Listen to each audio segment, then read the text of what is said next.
When I was 28 years old, I was living in a van for an entire year with barely any money, no direction. Everything I was trying was failing. A small little shift happened, which honestly changed everything. And now here I am. I have a six-figure job working in tech. I was promoted to a senior after 1 year. I could not feel differently than how I was before. And I'm here to tell you what that shift was. I don't know who needs to hear this, but I'm hoping it can help you out and move you in the right direction so you start gaining that positive momentum so that you don't have to go live in a van for a year, unless you want to and you're into that type of thing. So here's the thing about failure. Failure are just lessons, and you need to start transforming how you look at that, because you know what? The people who are the most successful in life have failed more times than anyone else out there.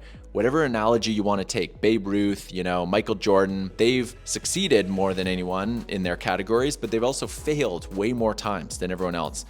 And if you're a dreamer and you want to do awesome things in life, I know I'm a dreamer, that's a good thing. It means you're going to achieve great things in life.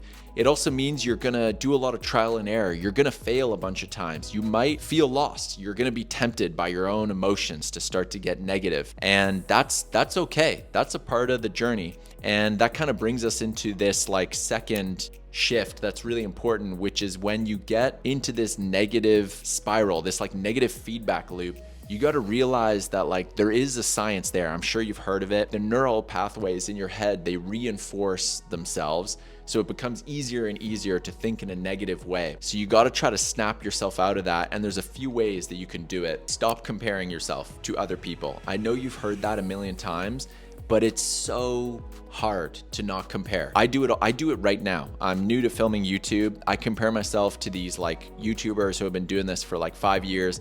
I get all bummed out and then I snap myself out of it. Another way to get better with that positive mindset and feedback loop is to get into meditation or yoga. I'm probably gonna lose some people right here on the video, but I mean that. Just try to do something that allows you to connect a little bit more so you're more aware of your thoughts, so that when you are getting negative, try to catch yourself and snap out of that. The more you start being positive, the easier it's gonna get to be positive about yourself and what you're doing in life. So we've got two things now. We've got the failures, rephrase it. Failure is good. It's just a lesson. You're learning about yourself, life, how things work. And then you've got the feedback loop, which you need to shift. Maybe do some yoga, meditation, get more in touch with your thoughts. And by the way, when I was living in a van for a year, what helped me realize these things was I met a decent amount of people who hadn't really experienced a lot of failure. They've been doing the same thing, which has been working for them for a long time and kind of staying in their lane. And the problem with that I realized is their perspective on life and what they wanted to do was way more narrow, because they hadn't really experienced all that, I guess, failure or trial and error. That made me feel really good about what I was doing, because I didn't want to be like those people. You don't want to be like those people who are not failing. You don't want to be like them. What you want to do is going to require just figuring it out and being okay with that. And that's a part of the process. Another really interesting shift that helped me, and I hope helps you as well, this concept of personal capital. I don't know if you've heard of this, but personal capital is this idea that everything you do kind of builds and makes up your character and who you are,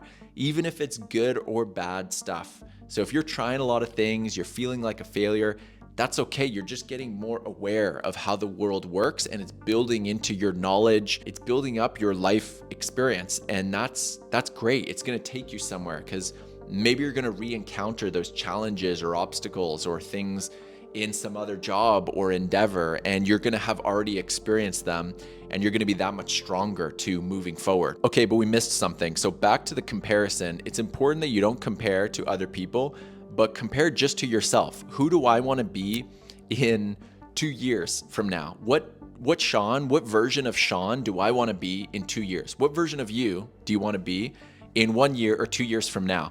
And then start taking baby steps to move towards that version of yourself, who you want to be. And you're going to start feeling good, and it's all going to snowball and give momentum. For me at the time, it was finishing a degree, which I know today, degrees are who knows if you really need one. I wanted to finish one because I started one, only did 2 years. And no one ever thought I would finish it because I'm a little bit on the ADD side, and I have a hard time concentrating. I never liked school. And I thought to myself, I want to be me in 2 years that's finished a degree. And I'm 28 years old. So I go back, home. I go to finish my degree. I'm 30 years old. And honestly, that process felt really good. It was like small little building blocks every day. From there, I realized, okay, I want to work remotely. And that was my personal goal. And I started to build steps to move towards that direction. I even volunteered for a few months for this little startup tech company, this tiny little startup, and they couldn't even pay me. And I just did some administrative work, but I was developing skills on a computer that I could sell to like this marketing agency that I worked at. And then from there, I applied to some other big tech company. How I applied, by the way, was kind of strategic. I made another video about it, not to like do the whole plug thing, but I did make another video about how to apply to tech companies if you're interested. And here I am now, many years later. I've been working on that tech company for, 3.5, almost 4 years. And after my first year, they promoted me to a senior. I make well into the 6-figure category. My mindset, I couldn't feel differently than how I felt at that time. And what's interesting and kind of beautiful, I know this sounds cheesy, but that mindset and that, kind of slump that I was in was actually building me up to who I am. And it's so good to go through those phases in life because it's just going to help propel you forward. And so you're doing fine. You're doing great. Your time is coming. I promise your time is coming. Just keep putting one foot in front of the other. And that's the best way to go forward, and try to have that positive reinforcement. Don't compare yourself to other people. You're going to be okay. You're going to go from the zero to hero story. It's not luck. It's just having that vision and that mindset and keep moving forward. I hope you liked this video, and I hope it changes the way you view things. If you liked it, please give me the thumbs up and subscribe. Of course, it really helps me out. I'm excited to make some more videos, so I'll see you in the next one. All right, see ya.